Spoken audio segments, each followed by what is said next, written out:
নমস্কার, কেমন আছেন সবাই? পূজা সেলদি কিচেনে আরও একটি ডেইলি ব্লগে আপনাদের সবাইকে স্বাগত। আজকের এই ব্লগটা ছিল বেশ কিছুদিন আগের ভিডিও।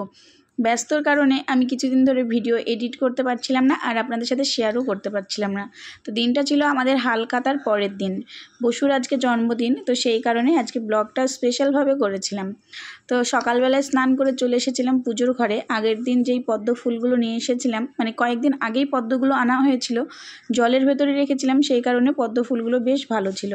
তো আজকে সকাল সকাল স্নান করে পুজো করে চলে আসলাম নিচে এসে আমি পুরোই অবাক। আমাদের যে টিভিটা ছিল সেই টিভিটা বেশ কিছুদিন ধরে, কয়েক মাস ধরে টিভিটা কিন্তু নষ্ট, তার ভেতরে ইঁদুরে বাসা বেঁধেছিল। আর এই যে সমস্ত জিনিসপত্র, এইগুলো কিন্তু সমস্ত ভালো জিনিস ছিল, সেই সব জিনিসপত্রগুলো ইঁদুরে নিয়ে গিয়ে সেগুলো ছিঁড়ে একদম শেষ করে দিয়েছে। সাথে ছিল অনেক টাকা, মানে বাজার থেকে এসে টুকটুকি ভাড়া দিয়ে যেই খুচরো টাকাটা ব্যাগ দিত, টিভির সামনে রাখতাম, 5 মিনিট 10 মিনিট পর সেই টাকাটা হারিয়ে যেত। এখন বুঝতে পারছি টাকাগুলো কোথায় যেত, আসলে ইঁদুরে নিয়ে চলে যেত। ওই রকমভাবে আমার প্রায় 200 টাকা নষ্ট হয়েছে, সমস্ত টাকা ছিঁড়ে কেটে শেষ করে দিয়েছে। আর এদিকে মাসি রান্নার জন্য সমস্ত জিনিসপত্র গোছাচ্ছে। আজকে অনেক কিছু রান্না হবে, বসুর জন্মদিন স্পেশাল। তো মাসি সকাল থেকেই শুরু করে দিয়েছে রান্নার কাজ। আর আমি সকালবেলায় পুজো করে তারপরে নিচে আসলাম। যা গরম পড়েছে এখন, তো আইসক্রিম মানে অনেক শান্তি। তো আমাদের করিমপুরে চলে এসেছে অরুণ আইসক্রিম, যেটা দারুণ টেস্টি। এতদিনে অনেকেই জেনে গেছে করিমপুরের আশেপাশে।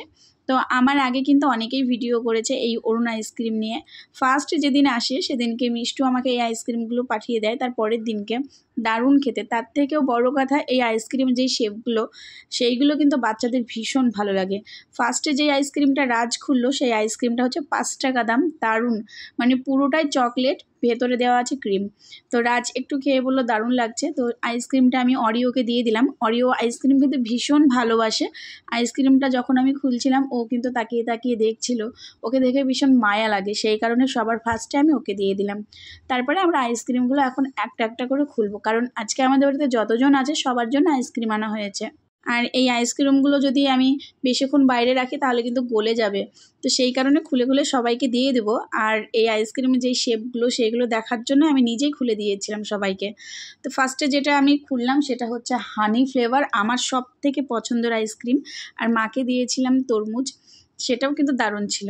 আর এদিকে আমার মেয়ে স্কুল থেকে চলে এসেছে। আজকে সকালবেলায় ওদেরকে স্কুলে দিয়ে আসতে মন চাইছিল না, তবু দিয়ে আসলাম। তার কারণ হচ্ছে বাড়িতে প্রচুর কাজ, একেতে হালখাতা, তারপরে আবার রান্নাবান্নার সমস্ত দায়িত্ব কিন্তু আমাদের ওপরে। আর ছেলে মেয়েরা বাড়িতে থাকলে সারা দিন ঝামেলা শুরু করে দিবে, আর রাজ থাকলে তো আরও বেশি করে, সেই কারণে সকালে ওদের স্কুলে দিয়ে এসেছিলাম।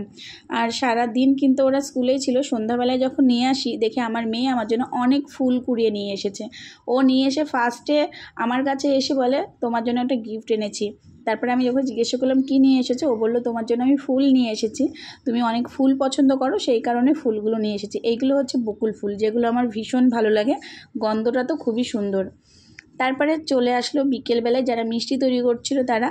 তো কালকে রাত্রিবেলায় যেই মিষ্টিগুলো তৈরি হয়েছে সেইগুলো এখন প্যাকিং করছে। এই বছরের হালখাতাতে কিন্তু দিনের দিন মিষ্টি তৈরি করে দেওয়া হয়েছে বেশিরভাগ। এবার আগের দিন রাত্রিবেলায় করা হয়েছে, তাছাড়া দিনের বেলাতেও মিষ্টি তৈরি করে দেওয়া হয়েছে। কালকে রাতে যেই মিষ্টিগুলো তৈরি হয়েছে সেইগুলো প্যাকিং করে তারপরে চলে আসলো আবার মিষ্টি তৈরি করতে। তো আজকে কিন্তু খুব একটা বেশি মিষ্টি তৈরি হবে না, খুবই অল্প মিষ্টি তৈরি হবে। আর প্রতি বছর অনেক মিষ্টি নষ্ট হয়, সেই কারণে কিন্তু এবার অল্প অল্প করে মিষ্টি তৈরি হচ্ছে। তো এখানে গরম গরম মিষ্টি ফোটানো হচ্ছে, আর গ্যারেজের ভেতরে মিষ্টি তৈরি করা হচ্ছে। আমাদের বাড়িতে জায়গা খুব একটা বেশি নেই, তো গ্যারেজটা পুরোটাই ফাঁকা, সেখানে মিষ্টি বানানো ভালো হয়, অনেকটা জায়গা লাগে, তো সেই জন্য গ্যারেজে মিষ্টিটা বানানো হচ্ছে। এখানে ওই যে মিষ্টি তৈরি করছে ছানা দিয়ে। তারপরে আমি গরম গরম মিষ্টি নিয়ে চলে আসলাম ওপরে সবাই ছিলাম সন্ধ্যাবেলায়। মিষ্টি তৈরির পর আমরা গরম মিষ্টি খাচ্ছিলাম। এই যে 5টা মিষ্টি, এটা কিন্তু সবার জন্য, আমার একার জন্য না। এরকম গরম মিষ্টি খেতে বেশ ভালো লাগে। সারাদিন ধরে আজকে ভীষণ ব্যস্ত ছিলাম, অনেক ভিডিও নেওয়া হয়নি, তো কিভাবে দিনটা কেটে গেল বুঝতে পারলাম। ব্যস্তর মধ্যে দিয়ে আজকে দিনটা কাটলো। এখন রাত্রিবেলায় আমি তৈরি করব ছানার কোপ্তা। মিষ্টি তৈরি করতে যেই ছানা নিয়ে এসেছে সেই ছানা দিয়েই কিন্তু আমি কোপ্তা বানাবো। এদিকে দিদি আলুটা কেটে দিচ্ছে, আর মাসি তৈরি করছে রুটি। যারা মিষ্টি বানাতে আসে তারা কিন্তু প্রত্যেকদিন রাত্রিবেলায় খাওয়া দাওয়া করে, তো ওরা বেশিরভাগই রুটি খায়, তো সেই কারণে রুটি আর ছানার কোপ্তা আজকে বানাবো। সবজি বা কোনো তরকারি রান্না করতে সেদিক দিয়ে আমার কোনো আপত্তি নেই, কিন্তু এই রুটি বানাতে গিয়ে ভীষণ আপত্তি, কারণ রুটিটা বেলতে আমার খুব কষ্ট হয়। তো এর জন্য আমি মাসিকে দিলাম রুটি ভাজতে, আর আমি এখানে চলে এসেছি সবজি বানাতে। তো আমার ছানার কোপ্তাটা এখন শুরু করব রান্না। তো রান্নাটা হয়ে গেছে। এই রেসিপিটা আমি অনেকবার ইউটিউবে দিয়েছি। ভীষণ সহজ একটা রেসিপি, দারুণ লাগে, টেস্টি। আর আজকে যেহেতু বসুর জন্মদিন ছিল, তো রাত্রিবেলায় আসার পর কেকটা কাটা হয়েছিল। আর সানা ঘুমিয়ে গেছিলো, ওকে অনেকবার ডাকার পরেও আসেনি। তো সায়ন আর বসু মিলেই কেকটা কেটেছিল। আজকের ভিডিওটা এতদূর পর্যন্ত কেমন লাগলো জানাবেন। সারাদিন ভীষণ ব্যস্ত ছিলাম, ব্যস্তর মধ্যে আজকে ব্লগটা আপনাদের সাথে শেয়ার করলাম। আজকে এতই ব্যস্ত ছিলাম, অনেক কিছু স্পেশাল মোমেন্ট আপনাদের সাথে শেয়ার করতে পারলাম না। জন্মদিনে বসুর জন্য যা যা রান্না করেছিলাম, পায়েস খাওয়ানো, কিছুই শেয়ার করতে পারলাম না।